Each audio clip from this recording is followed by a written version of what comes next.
Olá, sejam muito bem-vindos ao meu canal. Para quem não me conhece, eu sou Yara, eu falo sobre livros, bruxaria e deuses gregos. E eu confesso que eu fiquei um pouco surpresa quando as pessoas começaram a me perguntar sobre isso e me pedir para fazer vídeos sobre isso e a proporção que isso tomou, porque foi a coisa mais pedida aqui no canal até agora. Porque os meus vídeos eles são sempre muito instrutivos ou dão recomendações ou dicas, mas raramente eu trago questões pessoais por aqui. E por isso que eu fiquei um pouco surpresa que justo isso muita gente queria saber. Então eu espero inspirar vocês no processo enquanto eu conto a minha jornada espiritual, enquanto eu conto como eu iniciei na bruxaria, como eu iniciei no helenismo e o que veio antes disso, né? Porque foi um longo caminho antes disso. É, a bruxaria sempre existiu na minha vida, mesmo que eu não chamasse dessa forma. Mas eu quero avisar que esse vídeo pode ter alguns temas um pouco sensíveis, como o luto, a perda, a morte em si e transtornos psicológicos. Então, se esse é o tipo de coisa que você não gostaria de ouvir a respeito, por mais que eu só vá fazer menções a essas coisas, eu recomendo que não assista esse vídeo, porque, obviamente, o seu conforto está em primeiro lugar.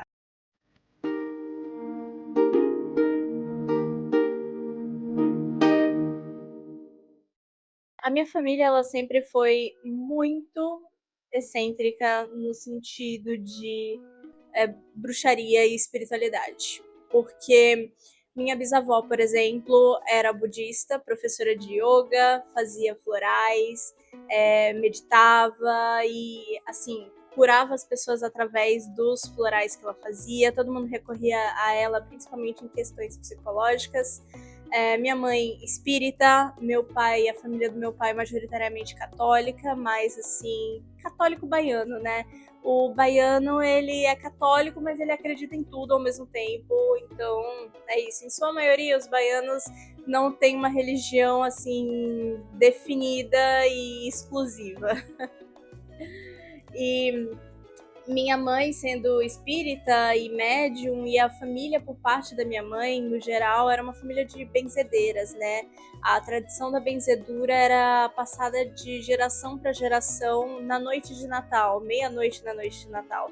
Eu falei um pouco sobre isso no vídeo de Mal Olhado, que eu postei, eu acho que umas semanas atrás, se vocês quiserem ver.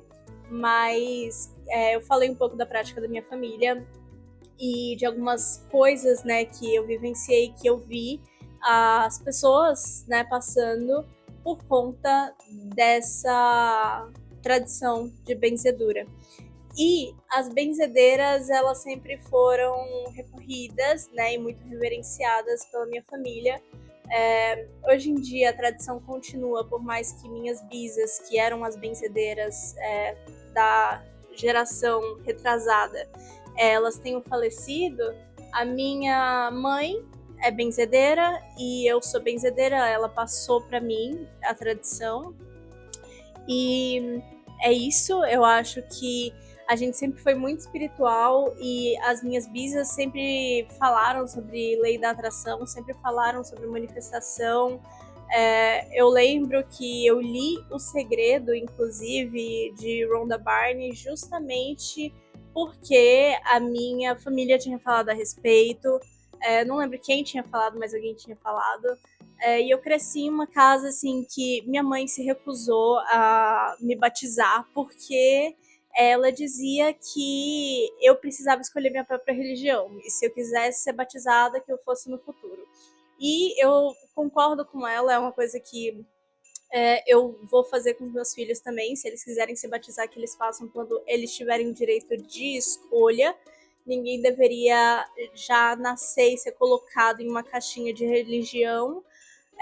Eu aprecio muito minha mãe por ter feito isso, até porque eu não me identificava com o catolicismo Mas meu pai também, por mais que ele quisesse que eu fosse batizada, ele respeitou esse desejo da minha mãe.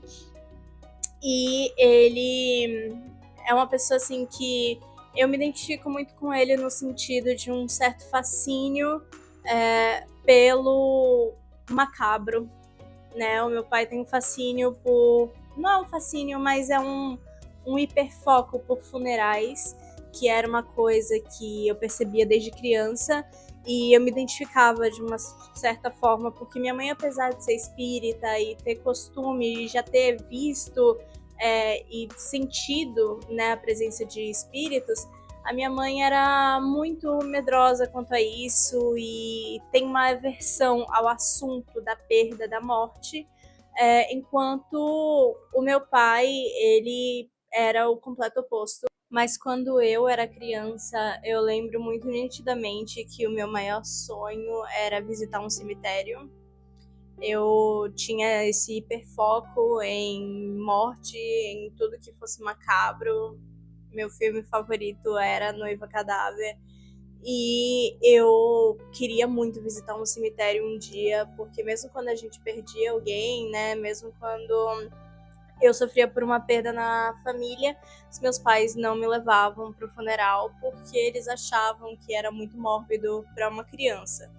Apesar disso, eu sinto que meus pais sempre respeitaram muito as minhas excentricidades. Eu acho que eles achavam estranho no geral, assim, tipo, principalmente minha mãe, mas eles respeitavam as minhas excentricidades e óbvio que como criança eu não tinha muito poder de, por exemplo, escolher o que vestir. E eu queria muito só vestir preto, eu queria muito ser uma criança gótica, goticona, né? Mas eu não tinha muito esse poder. Mas ainda assim, eu era bem diferente das outras crianças. Eu lembro de um dia que eu e meu pai, a gente estava tentando achar o endereço de uma amiga minha e acabou indo para uma rua com um cemitério. E aí meu pai disse, você quer entrar? E aí meus olhos brilharam, assim, eu fiquei muito feliz, porque eu estava realizando um sonho. E eu entrei e a gente passeou por lá, pelo cemitério e tudo. E aí, logo depois do Dia dos Pais, a minha escolinha, né, pediu para desenharmos um momento que a gente teve, tipo, um dos melhores momentos que a gente teve com o nosso pai. E eu desenhei justo esse momento. E aí a diretoria chamou meu pai, disse que aquilo era muito esquisito e meu pai ficou bem bravo, tipo assim, a menina só queria ir pro cemitério, eu levei ela pro cemitério, ela ficou encantada, tipo assim, o que tem de errado? Mas eu era, pelo menos na escolinha e tal, chamada de terrorista pelas professoras, porque eu queria vestir preto, porque eu desenhava caveiras no meu caderno, porque, sabe, tipo, todas essas coisas que elas não viam em outras crianças e por conta disso me ameaçavam de suspensão, chamavam meus pais, até o momento que meus pais ficaram muito cansados de tudo isso e decidiram me mudar de escola para uma escola que fosse mais alternativa, uma escola melhor para mim, né? Então, assim, isso apesar de ser estranho para os meus pais, eles sempre respeitaram bastante. Eu sou muito grata a eles porque eu, por exemplo, dentro da família nunca sofri uma intolerância religiosa. Eu fui descobrindo minhas práticas, minha religião e ninguém veio me forçar a ser o que eu não era.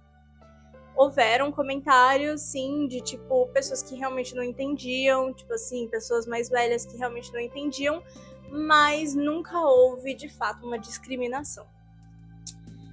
Eu lembro que quando minha bisa ficou doente, minha bisa budista, eu comecei a estudar um pouco sobre o budismo. E eu comecei a me interessar bastante sobre o budismo. Foi no início da minha adolescência. E aí eu comecei a praticar a meditação.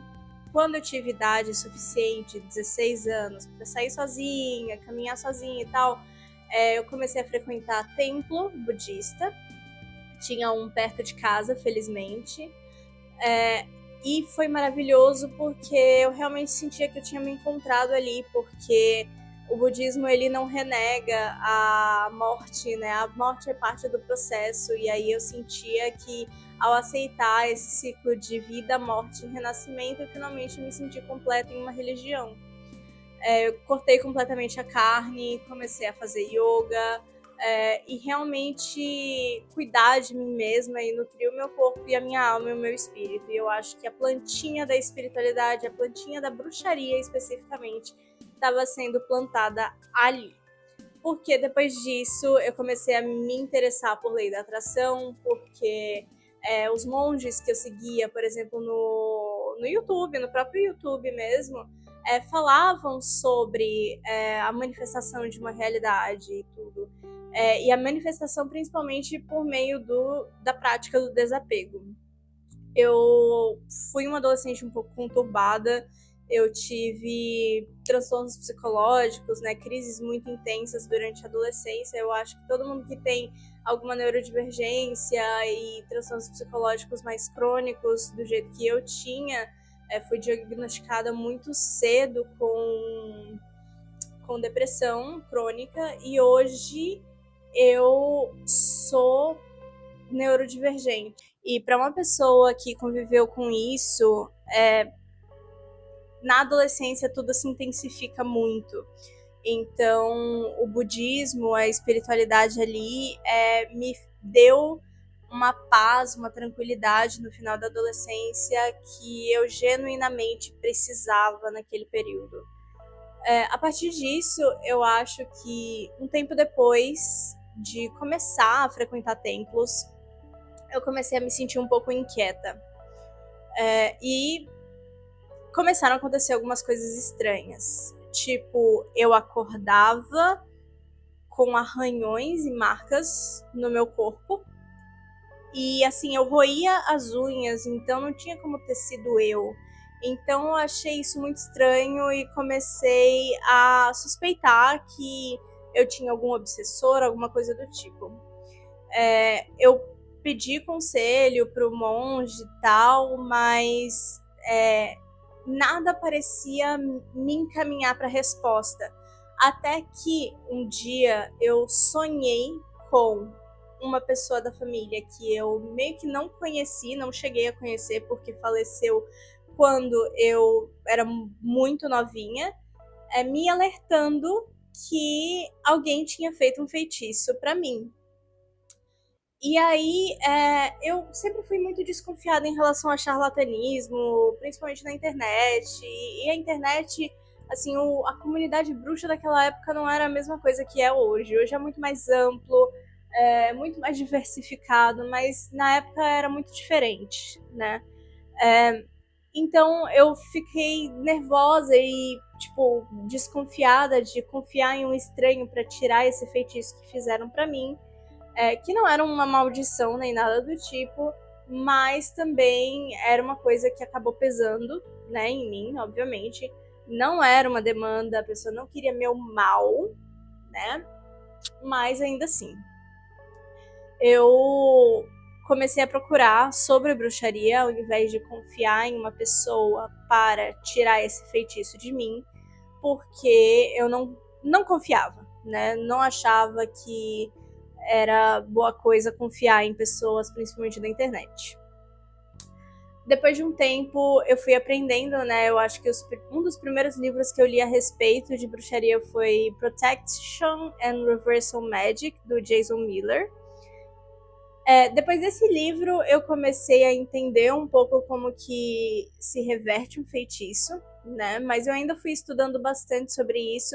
Eu comprei meu primeiro tarô, eu tirei no tarô exatamente quem era essa pessoa, o que ela estava fazendo, o que ela fez, né, de feitiço. Entendi um pouco da situação e eu consegui reverter uns meses depois o feitiço que foi feito em mim.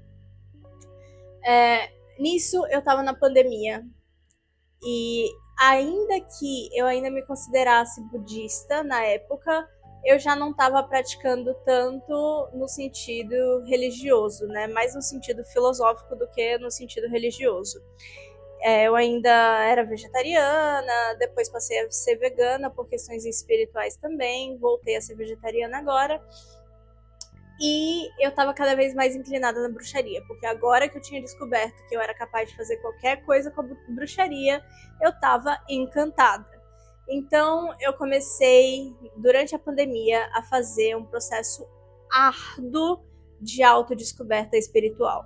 Era meditação quase que o dia inteiro, feitiço e feitiço, e testando coisa e tirando o tarô. E eu tava estudando muito intensamente, eu fiquei muito focada nisso. Pelos 2 anos da pandemia, eu acho que foi uma das coisas que eu mais foquei, assim. Eu não cultuava nenhuma divindade. Eu tinha feito oferendas para Ártemis, porque eu gostava de Ártemis no geral. E para Apolo também. Mas eu não cultuava nenhuma divindade e não me considerava helenista, nem pagã, nem nada do tipo. Eu era bruxa e ponto final. E assim, depois que eu deixei de me denominar budista e comecei a me denominar bruxa, comecei a acompanhar várias coisas de bruxaria e tudo. Foi muito um processo de descoberta, porque um tempo depois da pandemia, eu comecei a cultuar Kali-Ma, que, para quem não sabe, é uma divindade hindu. Ela fez parte assim de um processo de desmantelar muita coisa na minha vida. Foi um momento torre na minha vida, né? Que eu perdi várias amizades. Eu fiquei super mal por muito tempo em relação a isso, mas eu sinto que foi necessário. Só que aquilo não me parecia exatamente o que eu queria. Então eu tentei voltar às raízes e praticar estregoneria, e hoje em dia a bruxaria que eu pratico é justamente a bruxaria popular italiana, a estregoneria, em sua maioria, né? Porque envolve muito bruxaria da cozinha e tudo isso, e essa é uma coisa que eu faço bastante aqui em casa. Junto com as tradições da minha família, de benzimento e de limpeza e tudo isso, que são tudo parte da estregoneria. Basicamente o tipo de bruxaria onde eu me encontrei, né? Que é a bruxaria das minhas raízes, da minha ancestralidade. Só que, em questão de religião, eu não me identificava com esses santos e com o Deus católico, que a maior parte da minha linhagem, né, era tão apegada. E, inclusive, nos benzimentos, era sempre rezas para o Deus cristão. E eu não me identificava tanto com isso. Eu tenho uma relação muito boa com os santos, no geral, eu peticiono a eles, mas a minha relação com o Deus cristão é uma relação um pouco mais conturbada, porque, afinal, qualquer pessoa que, como eu, é LGBT, é bruxa, né, é fora dos padrões, tem uma relação um pouco complicada com o cristianismo por conta dos ataques que sofreu, que por mais que eu não tenha sofrido da minha família, eu sofri de outras pessoas. Então eu fui estudando várias e várias coisas. E no helenismo foi quando eu realmente me encontrei, porque eu sinto que eu sempre fui muito obcecada por mitologia e folclore no geral. Eu gostava bastante da mitologia eslava e eu queria muito cultuar Baba Yaga, só que ao mesmo tempo eu acho que existe um certo aspecto cultural ali fechado que me impedia de ultrapassar, que eu ficava tipo, eu não me sinto seguro o suficiente, não me sinto entendedor o suficiente para ultrapassar isso. A mesma coisa com a mitologia nórdica, mas com a questão da religião grega, eu realmente parecia que eu estava voltando para casa. Enquanto as outras religiões eram religiões estrangeiras para mim, como se não fizesse sentido, como se tivesse em outra língua, sabe? Tipo, não. Eu sei que as histórias originais e a religião original é escrita e falada e ensinada em uma língua estrangeira, mas no sentido de a espiritualidade parecer que estava em outra língua. E enquanto o helenismo, o paganismo helênico, não, parecia que eu estava voltando para casa. E lendo os filósofos e lendo sobre a religião, só parecia que eu tinha me reencontrado de novo. Isso não quer dizer que eu acredite apenas na palavra do paganismo helênico e nos valores do paganismo helênico. Eu sou uma bruxa quitônica, eu sou uma bruxa, assim, tanto que a própria palavra bruxaria, feitiçaria, não é bem vista, né, no helenismo. Mas eu acho que são essas divindades que me fazem me sentir acolhida e em casa e feliz no geral. E eu acho que religião é só uma maneira diferente de interpretar as mesmas coisas. A gente sabe que alguma coisa existe e cada religião está tentando interpretar de sua própria forma. Essa foi a forma que mais ressoou para mim, que mais pareceu que realmente fazia sentido para minha cabecinha mortal que não entende de nada. E para mim, assim, nós todos nunca vamos chegar, na verdade, até a gente sair desse plano e a gente ir pro próximo. Mas hoje em dia eu posso dizer que aprendendo com tudo isso, aprendendo com a minha obsessão infantil pela morte, eu desenvolvi uma espiritualidade muito necromântica no sentido de trabalhar muito com os meus ancestrais, realmente devotar o meu tempo aos meus ancestrais e aos espíritos que estão aqui em casa, treinar minha mediunidade, porque quando eu era criança eu enxergava coisas e aí isso sumiu com o tempo e eu tinha muito medo disso, né? Ao mesmo tempo que eu tinha fascínio, eu também tinha muito medo e eu acho que o medo foi o que bloqueou, digamos, o terceiro olho. E hoje em dia eu voltei a enxergar de vez em quando, eu voltei a principalmente sentir essas coisas, sentir os espíritos, sentir a energia. Com a bruxaria eu comecei a sentir essas coisas. Já me perguntaram, mas todo bruxo enxerga? Não, nem todo bruxo enxerga. E eu só enxergo em momentos muito específicos que a minha intuição, a minha clarividência tá, tipo, no ápice mesmo. Não é sempre, não é todos os dias, na verdade é quase nunca, assim. Ainda assim, isso me permitiu, por exemplo, me reencontrar e me reconectar espiritualmente com os meus entes queridos e os meus amigos que faleceram. Isso foi muito importante para mim e foi, tipo assim, ter essa despedida foi incrível. E entender que a morte não é o fim e ajuda muito no processo do luto. E agora eu entendo por que eu tinha essa obsessão, que até me deixava um pouco neurótica, porque eu ficava pensando assim, quando eu era criança, um dia eu vou morrer, e um dia todo mundo que eu conheço vai morrer, e um dia minha avó vai morrer, e aí eu não sabia se, tipo, no dia seguinte os meus avós iam morrer, sabe? E eu ficava neurótica com isso.